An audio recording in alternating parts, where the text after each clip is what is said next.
देश भर में चर्चा है यूपी पुलिस की, और चर्चा इसलिए है क्योंकि उसकी वजह है एसटीएफ, और एसटीएफ के प्रमुख इस समय हमारे साथ हैं। अमिताभ यश जी, आपका स्वागत है। जी नमस्कार, थैंक यू।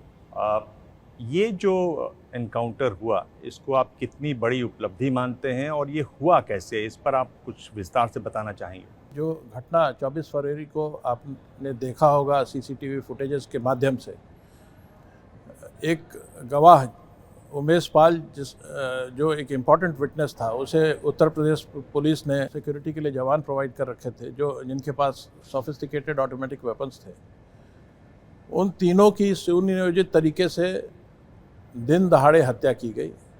सीसीटीवी फुटेजेस में ये बिल्कुल क्लियर है कि कितने नृशंस तरीके से, कितनी ऑडेसिटी से ये घटना हुई। ये घटना पूरे क्रिमिनल जस्टिस सिस्टम के बेस पर, उसके रूट्स पर प्रहार था, क्योंकि अगर इस प्रकार से गवाह मारे जाएंगे तो आगे कोई भी व्यक्ति गवाही देने के लिए, खास करके इन माफियाओं के खिलाफ, खड़ा नहीं होगा। तो ये अत्यंत आवश्यक था कि इस पूरे सिस्टम पर दोबारा फेथ बनाने के लिए, पब्लिक का फेथ, गवाहों का फेथ, जो लोग कोर्ट में एविडेंस दे रहे हैं, जो लोग मुकदमा लिखा रहे हैं, उनका फेथ बनाने के लिए इस पूरे गैंग को जल्द से जल्द जस्टिस के दायरे में लाया जाए। और इसके लिए एसटीएफ ने अपनी पूरी ताकत लगा रखी थी। It is one of the few and very rare cases जिसमें एसटीएफ की सारी टीमें लगी हुई हैं। एसटीएफ ने अपनी पूरी ताकत झोंक रखी है और सक्सेस मिलने में हमको काफ़ी समय लगा, काफ़ी फेलियर्स हुए, काफ़ी नियर मिसेस हुए, और इसलिए ये जो सक्सेस मिला फाइनली, ये इम्पॉर्टेंट है हमारे लिए। क्या ये जो एनकाउंटर हुआ, क्या इसको आप जस्टिस के दायरे में लाना मानते हैं? हुआ कैसे ये एनकाउंटर? जिन स्थानों पर ये भाग रहे थे, जो इनके शेल्टर देने वाले लोग थे, उनसे भी बातचीत हुई, उनका इंट्रोगेशन भी हुआ, उससे भी जानकारी प्राप्त हुई कि इनके पास सोफिस्टिकेटेड वेपन्स हैं। फाइनली कल जब ये इंटरसेप्ट हुए एसटीएफ की टीम द्वारा, तो इन्होंने मीकली सरेंडर नहीं किया, मारे गए। आप जानते हैं कि जब भी इस तरह के एनकाउंटर होते हैं, बड़े सवाल उठते हैं।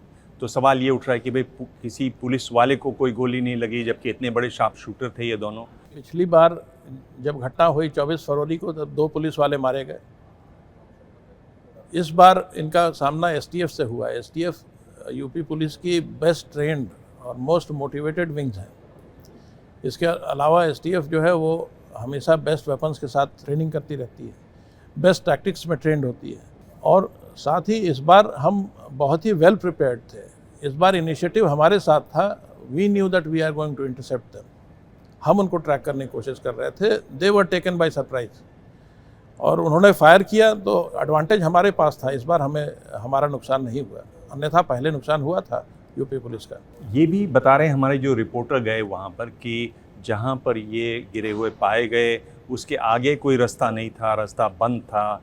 तो ये गिर गए थे या क्या हुआ था? ये एसटीएफ की टीम द्वारा चेज हुए थे और उस क्षेत्र में भागे थे, और जब घिर गए थे तो इन्होंने अपनी मोटरसाइकिल रोड से नीचे उतारने की कोशिश की, जिसमें ये गिर गए थे। सोशल मीडिया में कई सारे सवाल हैं। एक सवाल ये लोग जो पूछ रहे हैं कि रास्ता बंद हो गया था। दूसरा ये कि जो दोनों जो डेड बॉडीज़ की तस्वीरें आई हैं, जिस तरीके से हाथ में गन उनके ग्रिप में जिस तरीके से है, तो ये पूछा जा रहा है कि जब बाइक चल रही होगी तो एक हाथ में इस तरीके से गन ग्रिप में कैसे हो सकती है? एनकाउंटर के फर्जी होने के कई सारे पॉलिटिकल एलिगेशंस भी हैं। पॉलिटिकल एलिगेशंस को छोड़ दीजिए, उसके अलावा अगर कोई भी ह्यूमन राइट्स ऑर्गेनाइजेशन है या कोई रिटायर्ड ऑफिसर हैं, वो कोई एलिगेशन लगाते हैं, तो वो हम वेलकम करते हैं। We are open to inquiry. आपको मालूम है कि हर इनकाउंटर, इस प्रकार का इनकाउंटर, बहुत ही कठिन जुडिशियल और मजिस्ट्रियल स्क्रूटनी से गुजरता है। इसकी मजिस्ट्रियल इंक्वायरी होती है, पुलिस इन्वेस्टिगेशन होता है, इसके बाद वो पुलिस इन्वेस्टिगेशन कोर्ट के कसौटी पे कसा जाता है, कोर्ट के थ्रू गुजरता है, कोर्ट में उस फाइनल रिपोर्ट को एक्सेप्ट होना होता है। ह्यूमन राइट्स ऑर्गेनाइजेशंस हैं, स्टेट में भी, सेंटर में भी, वो भी अपनी स्क्रूटनी करते हैं। अगर उन्हें कोई शक होता है या उन्हें लगता है कहीं से रिपोर्ट कंप्लीट नहीं है, तो वो स्वयं भी इन्वेस्टिगेशन कराती हैं। तो इस प्रकार के किसी भी घटना को बहुत ही टफ स्क्रूटनी से गुजरना पड़ता है, और उसके बाद ही इनको क्लियर किया जाता है। तो इस घटना को भी उस स्क्रूटनी से गुजरना पड़ेगा। And we are very confident, because हम लोग हमेशा कानून के दायरे में काम करते हैं और इसलिए हम कॉन्फिडेंट रहते हैं कि हम इन सभी जुडिशियल स्क्रूटनी अथवा मजिस्ट्रियल स्क्रूटनी को पास करेंगे। क्या मजबूरी है मेरी, बताइए।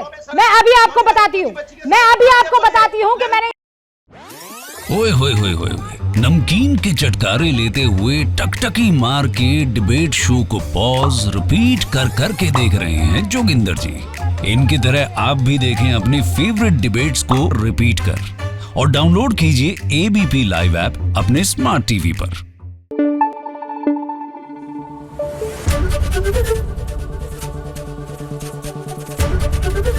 एबीपी न्यूज आपको रखे आगे।